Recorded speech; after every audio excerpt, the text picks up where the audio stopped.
estilo mo parang buhok ni Arik, papalit-palit kada video.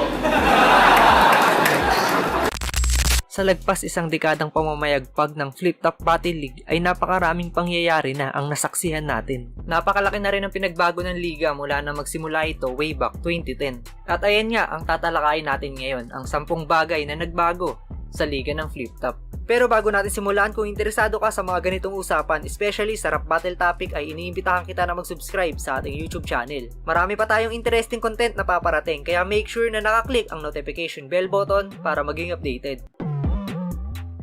Ang una sa ating listahan, ang time limit. Sa ngayon, 2 minuto na ang oras na binibigay sa mga MC kada round para ibitaw ang mga baon nilang bara. Tig 2 minuto dapat, tig 2 minuto dapat, tig 2 minuto stricto. Pero alam nyo ba na nag-umpisa talaga sa 1 minute per round ang Flip-Top? Noong nag-uumpisa pa lang ang liga, 1 minuto lang kada round ang ibinibigay sa mga battle MC para ipakita yung skills nila. Kaya naman meron lang silang sumatotal na tig 3 minuto sa kabuuan ng laban. 1 minuto kay patas, 1 minuto kay abra, tahimik lang. Pero noong 2011 ay umangat sa 90 seconds o 1.5 minuto ang oras sa bawat round. Kaya naman, mas marami ng linya na mabibitaw o skills na pwedeng maipamalas.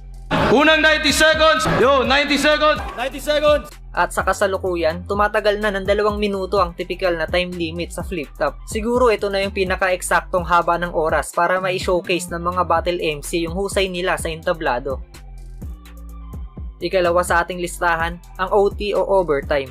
Way back 2010 ay meron talagang OT sa Flip-Top at nangyayari to kapag sa tingin ng mga horado ay tabla o patas ang naipakita ng magkalabang MC sa loob ng tig-3 round. Kaya naman kapag nauwi sa OT ang boto ay nagkakaroon pa ng another round para mas makapag-decide ang mga horado kung sino ba talaga ang matimbang para sa kanila. Pero hindi rin ito nagtagal at inalis din at para sa akin mas napaganda pa nga na nawala yung OT sa liga dahil mas naging mabusisi yung mga horado kung sino ba talaga yung panalo para sa kanila. Ganon din sa mga battle MC dahil mas nagiging responsable sila na isiksik sa 3 round yung mga bara at taktika nila dahil wala na silang iisipin na baka umabot pa sa OT yung laban.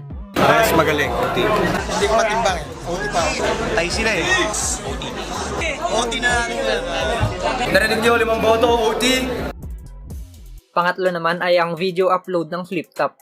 Noong unang taon ng liga ay nahahati sa 2 upload ang bawat battle. Ilang halimbawa na lang dyan yung Looney vs Saito. Meron itong part 1 at part 2. Ganon din yung Abra vs Nothing Else, Target vs Delo, Batas vs Fuego at marami pang iba. Ito yung mga naunang laban ng Flip-Top at kasama to sa history dahil sa mga video na to ay naipakilala sa atin ang ganitong klaseng sining.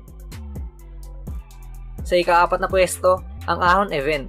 Nakasanayan natin na kapag December o year-end, matik na ahon event yan. Totoo naman yon dahil sa ganitong buwan naman talaga isinasagawa ang ahon. Pero dati, hindi naman talaga sa huling buwan ng taon ang ahon event. Tulad na lang nung ahon 1, buwan ng Mayo ito ginanap at yung ahon 2, month of July naman ginawa. Pero kinatagalan, naisipan ni Boss Enigma na ito na mismo yung pinakatugmang event name para sa year-end. Kaya naman inilipat ito ng December. Nagsimula siya, hindi siya lagi yung year-ender eh. Parang habang nakakaisip pa ako ng mga ibang event name din, naisip ko parang pinakabagay na year-end event name, yung ahon na lang, kaya nilipat ko na siya ng December. Siya yung resulta ng buong taon ng paglalaban ng mga MC. Sa panglima, ang English Conference Battle at Beatbox Battle. Dati nga ay merong English at Beatbox Battle ang Flip-Top. Ilan yang tumatak na English Conference event ay yung Tectonics 1 and 2, kung saan ay dumayo pa ang iba't ibang lahi para bumattle sa Flip-Top. At sa English Conference din dati bumabattle si Boss Enigma. Ang nakalista naman sa ika-6 na pwesto ay ang mga Flip-Top event na nawala o hindi na nasundan.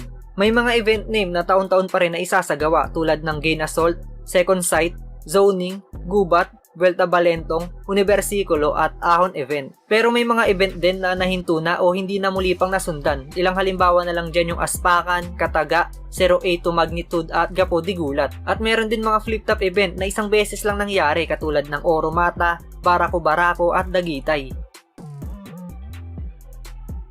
Sa ika-7 pahina, ang Flip-Top Tryout. Ito yung nagiging daan ng mga battle MC para makapasok sa liga. Noon ang format ng tryout ay old school battle, yung may beat at on the spot. Kung sino ang mag-champion dito ay meron ng sure slot sa Flip-Top. At namimili rin sila Sir Enigma sa iba pang sumalang sa nasabing tryout. Kung sinong battle MC pa ang nakikitaan nila ng potensyal ay bibigyan din nila ng special slot. Ngayon naman ang pinaka-tryout ay kinakailangan magpasa sa flip top ng 16 bars a cappella yung pang battle material at 16 bars with beat. Ang mga battle MC na mapipili dito ay magkakaroon ng battle sa event na tinatawag na 1 minutes. Written format na to kaya dapat maipakita nila dito na karapat-dapat sila mapasama sa roster ng flip top. Flip top, 1 minute! 1 minute magigay para sa parating natin matchup po. Nakalista naman sa pangwalo ang pinakaunang finals ng 2x2 at Isa Buhay Tournament. Nakasanayan natin na sa ahon ginaganap ang finals ng Isa Buhay at 2x2. Pero ang unang event talaga na pinaganapan ng finals ng dalawang torneo ay ang Universikulo. Sa pinakaunang Universikulo naka-line up ang finals ng 2x2 noong 2012. At sa Universikulo 2 naman ginanap ang first Isa Buhay Finals. Kasabay ng pagbago nito noong napagdesisyonan ni Sir Enigma na ilipat sa year-end ang ahon event. Flip top, Universikulo, 2x2 finals, nandito tayo sa wakas, magtaos na ilang buwan. Yo, Flip top, Universikulo 2, nandito pa rin sa B-side. Isa Buhay finals na, Flip top, magigay para sa laban na para tayo.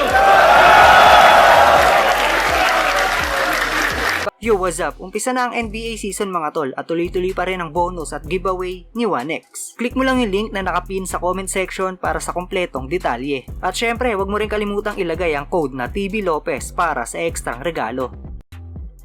Nakalista naman sa ikasyam na pahina ang writing quality. Mula 2010 hanggang ngayon, napakalaki na ng pinagbago ng mga battle MC pagdating sa sulatan. Napakaraming estilo na yung nasaksiyan natin at pati yung mga naririnig natin na linya, sobrang laki na ng pinagbago mula nung nag-uumpisa pa lang ang liga at nakakatuwang isipin na patuloy pa rin ang pag-angat ng kalidad nito. Pero either way, ito naman yung big dog ari ko, shoot! So cute! Sige, lamon lang ng lamon.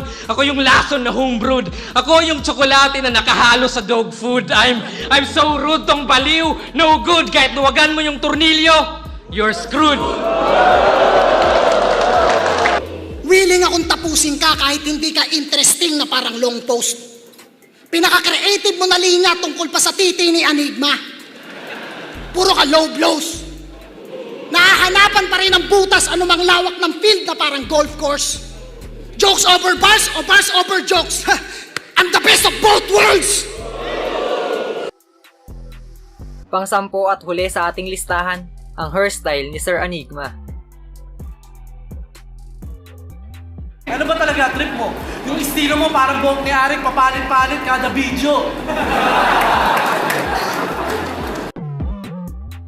At ayan nga ang 10 bagay na nagbago sa flip top. Meron din ba kayo naaalala na nagbago sa liga? Pwede nyo yun i-comment sa ibaba para masama natin sa part 2. At hanggang dito na lang ang ating usapan. Kung nagustuhan mo ang video na to, click mo na yung like button bilang suporta at mag-subscribe sa ating YouTube channel. Muli, maraming salamat sa walang sawang pagsuporta.